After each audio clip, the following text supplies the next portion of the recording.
சமத்துவம், சகோதரத்துவம். சமத்துவம் என்றால் சமமாக இருப்பது. உண்மையிலேயே சமத்துவம் இருக்கிறதா என்றால் நிச்சயமாக இல்லை. நம் உடலை எடுத்துக்கொண்டால் இந்த 5 விரல்களும் ஒன்றாக இல்லை.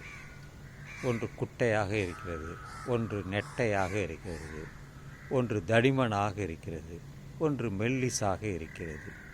ஆனால் எதையாவது ஒன்று பற்ற வேண்டுமென்றால் எல்லாமும் ஒன்றாக சமமாக சேரும் பொழுதுதான் அங்கே ஒரு சமத்துவம் ஏற்படுகிறது. சமத்துவம். தரையை எடுத்துக்கொண்டால் சில இடம் மேடாக இருக்கும், சில இடம் பள்ளமாக இருக்கும், மலை இருக்கும், குன்று இருக்கும். இப்படி சமமில்லாத நிலைதான் இருக்கிறது. அதுபோலவே மனிதர்களிடையே ஒவ்வொருத்தருக்கும் ஒவ்வொரு விதமான நிறம், ஒவ்வொரு விதமான குணம், ஒவ்வொரு விதமான அவர்களுடைய பழக்க வழக்கங்கள், ஒவ்வொரு விதமான கடவுள் பக்தி இருந்தாலும் ஒரு பள்ளிக்கூடத்திலோ கல்லூரியிலோ நாம் சென்றால் அங்கே சமமாகத்தான் இருந்து அங்கே இருக்கக்கூடிய ஆசிரியர் சொல்லித் தருகிறார். ஒரே பாடத்தை தான் சொல்லித் தருகிறார். அங்கே ஒரு சமத்துவம் இருக்கிறது. அதனால்தான் எல்லோருமே ஒரு சீருடை அணிந்து வர வேண்டும். நீ பணக்கார வீட்டு பிள்ளையாக இருக்கலாம் அல்லது ஏழை வீட்டு பிள்ளையாக இருக்கலாம். ஒரே பள்ளிக்கூடத்தில் ஒரே பாடத்தை எல்லோருக்கும் ஒரு ஆசிரியர் பயிற்றுவிக்கிறார் என்றால் அங்கே சமத்துவம் இருக்கிறது. வேற்றுமையில் ஒற்றுமை என்பது இதுதான். சமத்துவத்தை நாம் கொண்டு வர வேண்டும். சமத்துவம் இல்லாத இடத்தில் சமத்துவத்தை கொண்டு வர வேண்டும். அதுதான் நமது சிந்தனையாக எல்லோரிடமும் இருக்க வேண்டும். நாம் எல்லாம் வித்தியாசமான பார்வைகள் இருந்தாலும் கண்கள் 2 தான், ஆனால் ஒன்றாக பார்க்கிறது.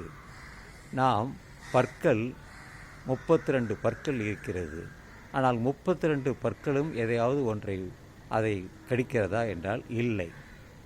அங்கேயும் சமத்துவம் இல்லை. ஆனால் சமத்துவம் தேவைப்படுகிறது, கொண்டு வர வேண்டும். அந்த சமத்துவம் இல்லாத நிலையை மாற்றி சமத்துவத்தை கொண்டு வர வேண்டும். எல்லோரும் ஒன்றாக நினைக்க வேண்டும். யாதும் ஊரே யாவரும் கேளீர் என்று சொன்ன தத்துவமே இதுதான்.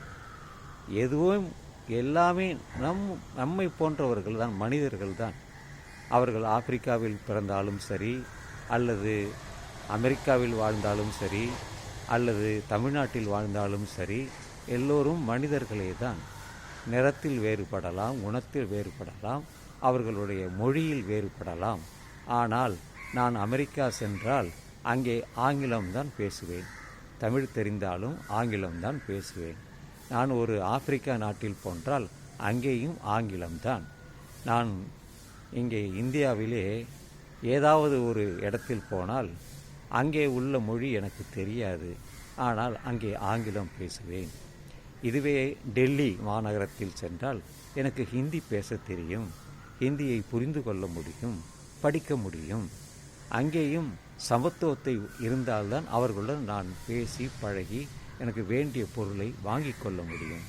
எனவே சமத்துவம் நமக்கு தேவைப்படுகிறது. சமத்துவத்தை நாம் உருவாக்கி கொள்ள வேண்டும், நமக்கு நாமே என்று உருவாக்கி கொள்ள வேண்டும். இல்லை என்றால், சமத்துவம் இல்லை என்றால் அங்கே வேற்றுமை தான் நிற்கும். வேற்றுமை வந்துவிட்டால் வேறு விதமான குணங்கள் தானாகவே வந்துவிடும்.